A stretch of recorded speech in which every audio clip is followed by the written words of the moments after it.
Usaping pagre-repaint tayo mga kamusta, no? Paano nga daw ba yung paraan natin pag nagre-repaint tayo?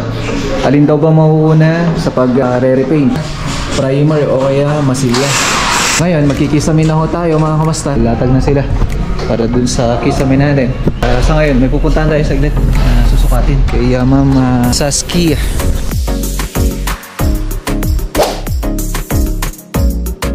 Hey, welcome back sa ating panibagong vlog. The Trinidad Benguet project. So bibigyan ko kayo ng update dito. Ano na nga ba yung mga ginagawa namin. At sa ngayon nga po ayan, papakita natin kung ano yung mga ginagawa dito sa The Trinidad project natin, no?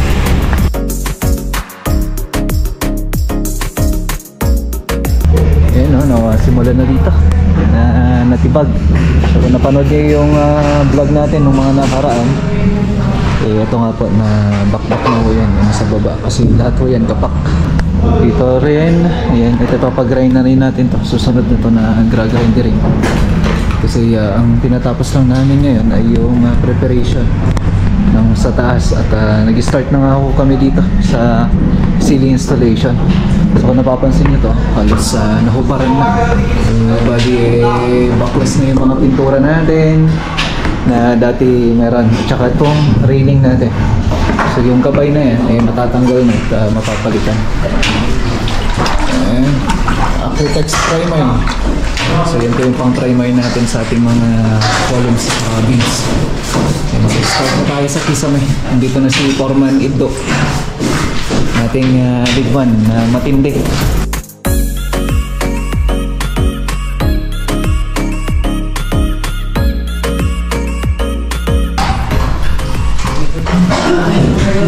Tinatapos na yung tapos installation dito. Bali ito yung kinapang ko, utility box. Tapos meron tayong ilaw para dun sa may vanity mirror na. Yan, no? Ito na yung common CND natin. So, halos batak lahat ng mga masilya. Maayos na. Ganun din dito. Usaping pagre-repaint tayo mga kamusta, no? Paano nga daw ba yung paraan natin pag nagre-repaint tayo? Alin daw ba mauuna sa pag-re-repaint? Kagaya na ito, it's either repaint o kaya basal. Parehas lang po yung proseso na ginagawa namin. Kasi kahit na ito, na-repaint na o kaya may pintura na ho siya dati, pinag-grind ko pa rin siya para sigurado at sure ball na kakapit yung pintura o kaya yung masilya na gagamitin natin. Hindi sayang ang gasto dito mga kamusta, no? Kung saan makakasiguro ka talaga at sure ball na maayos yung pipinturahan natin. So isang bagay na lahat po ng mga proseso na ginagawa namin ay ganito po. So yan, gamit yung ating Acrytex primer. Yan, Acrytex primer po na kung saan yan po yung ginagamit natin pag nagre-repaint tayo. So pwede kayong gumamit ng Boysen o kaya naman yung ating Davies mga kamusta.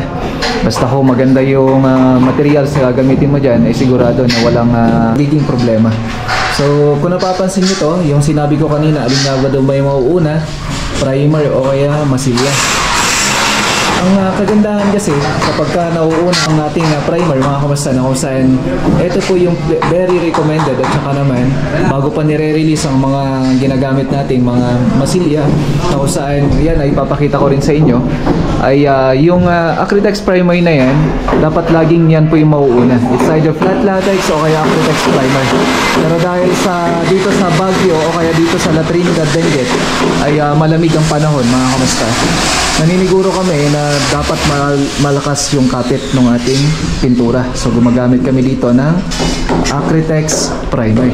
So dapat yan mauuna at mauuna lagi yung ating primer bago po tayo magmasilya. So meron kasi nagsasabi na dapat nauuna o kaya kahit na mauuna na yung masilya ay okay pa rin yun. So meron tayong mga ginagamit kasi na masilya na pwede mo i-direct sa semento, kaya naman i-direct mo sa concrete, no? So meron din namang mga masilya na ginagamitan natin na kung saan kailangan i-direct mo o kaya gamitan mo siya ng primer. So yan po yung paraan na ginagawa namin para makasiguro din po kami na makapit yung ginagamit natin mga masilya at saka pintura. So, sure ball po yan mga kamusta, no? At sa lahat ng mga ginagawa kasi natin, naniniguro tayo na siguradong maayos yung ginagawa nating pagpipintura o kaya pagre-repaint natin. So, dito, papakita natin yung masilya na ginagamit namin. So, ready mix na po siya. Masonry putty, yan po yung ginagamit namin. Pagkatapos lang po kami mag-primer, so ganyan na ito, naka-prepare na ho ito. Babalas-basan lang mo namin yan, tapos diretso masilya na ho siya. So dito sa part na to, ayan, meron na tayong mga masilya. Ayan, pinakita ko sa inyo kanina na kung saan ito na nabatakan na. So ayan na ho siya. So nabatakan na ho tayo, meron tayong patas, meron din tayong pahalang. So bali yung ginagamit nating masilya dito ay mas maganda rin, nagamitan mo rin siya ng malalapad na paleta. Ayan o. So yan yung ginagamit namin na paleta para sigurado na yung mga konting lubog-lubog na yan ay mahahagod natin. Kaya kung mapapansin nyo, ayan o, yung portion na malalim na kung saan medyo mas marami yung masilya na napupunta.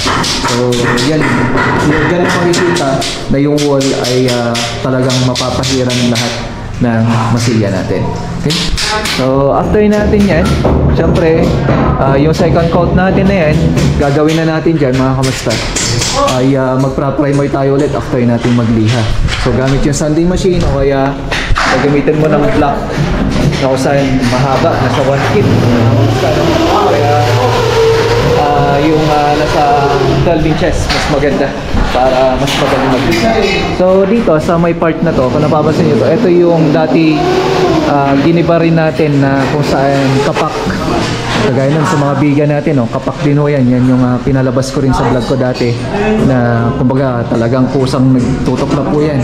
Madali na lang talagang bumigay. Okay? So dito, parang namin pag sa pagre-repaint, kagaya na ito, tinanggal namin yung palitada. Ito, tingnan nyo to. Meron tayong mesh tape dito. Sa bawat sulok na ito, naka-mesh tape po yan. Ayan. Ayan, naka-mesh tape po yan. Para sigurado na matibay yung mga kantuhan natin. At saka siguradong tutuwid po yan. Kahit nakabulin kasi natin to, kapag walang mesh tape po yan, nagkakaroon ng mga crack. Ngayon, sigurado na walang magiging crack po yan pagka nilalagyan mo ng mesh tape po yan. Kahit nakabulin mo po yan mga kamusta, no? Kasi sabi ko nga, ito yun, yung bakas ng mga pinagtiktikan ng unang mga nagpalitada dati, hinahabol na lang ko namin yan. Yan, hinahabol na lang ko namin ng masilya. Kaya nga, kayang-kayang kong gawin ng mga painter natin yan. Ayan o. Dati to kapak yan eh, tinanggal natin. So ganun din, lahat ng mga nakikita nyo mga columns dito kapak po yan. So ayan o. So ngayon ginagawa namin, pintura na lang ho yung paraan namin. Kagaya ng biga rin natin, ganun din po siya. So ginagamitan din rin ho namin, diretsong pintura na rin ho siya. Okay? Para mas maina, mas maganda, mas mabilis pa ho yung trabaho. So ngayon magkikisamin na ho tayo mga kamasta, na kung saan ipapakita rin ho natin kung paano magpintura ng ating mga kisame. Lahat ng mga nandito ngayon talagang i-repaint natin para walang sayang. Okay, so latag na sila para dun sa kisame natin. At sa ngayon may pupuntahan tayo saglit na susukatin kay Ma'am Saskia. Dito lang din sa Buyagan, malapit lang mga kamasad. Puntahan natin ngayon para masukat.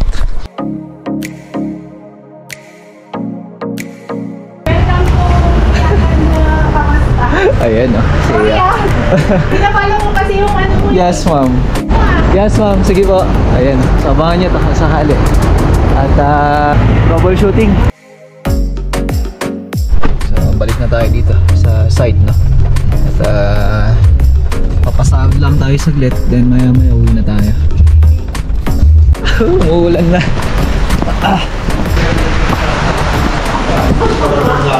Kape. Abangan nyo to.